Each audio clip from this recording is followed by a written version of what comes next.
This morning with a special 10th anniversary edition and a big surprise for fans. Stephanie, this is an exciting day. It is. I'm excited. And so are all the fans. So we've got a big surprise. Should we do it? You want to tell us what it is while I turn the card? Sure. So you've got the 10th anniversary edition, but with a twist. With a twist. There's another story. I mean, it's the same story, but it is a new version of it. And how is it different? Because it's a gender bender. It is. It is. Now, Bella is Beau and Edward is Edith. I wanted to do something fun for the 10th anniversary, and the publisher wanted like a forward, and I thought, well, maybe something more interesting. I'll rewrite everything. Now, how much did you change, by the way? You know, as the further you get in, the more it changes because the personalities get a little bit different, but it starts out very similar, and really, it really is the same story because it's just a love story, and it doesn't matter who's the boy and who's the girl, it still works out. Why did you decide to write it this way? Well, as I was trying to think of something to do, a question that had come up at a lot of signings and other things is about Bella being a damsel in distress. And that's always bothered me a little bit because anyone surrounded by superheroes is going to be a little bit of distress. Right, we don't have the powers, right?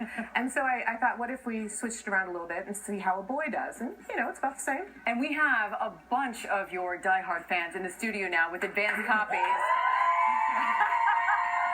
it's pretty funny because I was told they didn't have microphones and they didn't need them. And now I know why, because they're all screaming. It sounds like they're liking what they read. And you know what? Twilight did spur a lot of girl power. I mean, in terms of gender, we saw, you know, Bella there as just such a heroine, and human or not, she was a rock star.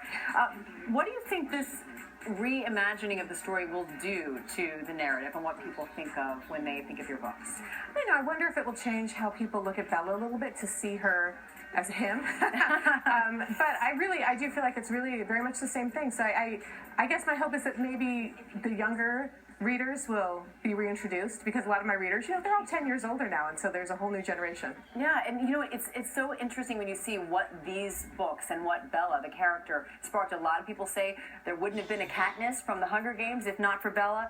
No Tris in the Divergent series. I'm naming all of my daughter's favorite books and movies and characters, and they all really came from you. That has to feel pretty powerful. You know what, though? I don't think so. I am positive that Katniss would still exist. There's some really great stories out there, and it's wonderful if Twilight opened the door for anyone a little bit, but these stories would have found their readers, absolutely. E.L. James told us that 50 Shades of Grey started out as a fan fiction inspired by Twilight. I mean, I know when you write, you're there to entertain, but did you ever imagine it would inspire other authors? No, not at all. I mean, when I first started writing, I didn't even know what fan fiction was, and so that was kind of a new thing to realize that was out there. I sort of wish that I'd been around when I was reading. I think I would have liked to have joined in some of the stories that I read as a child. So could Beau be the start of a new series?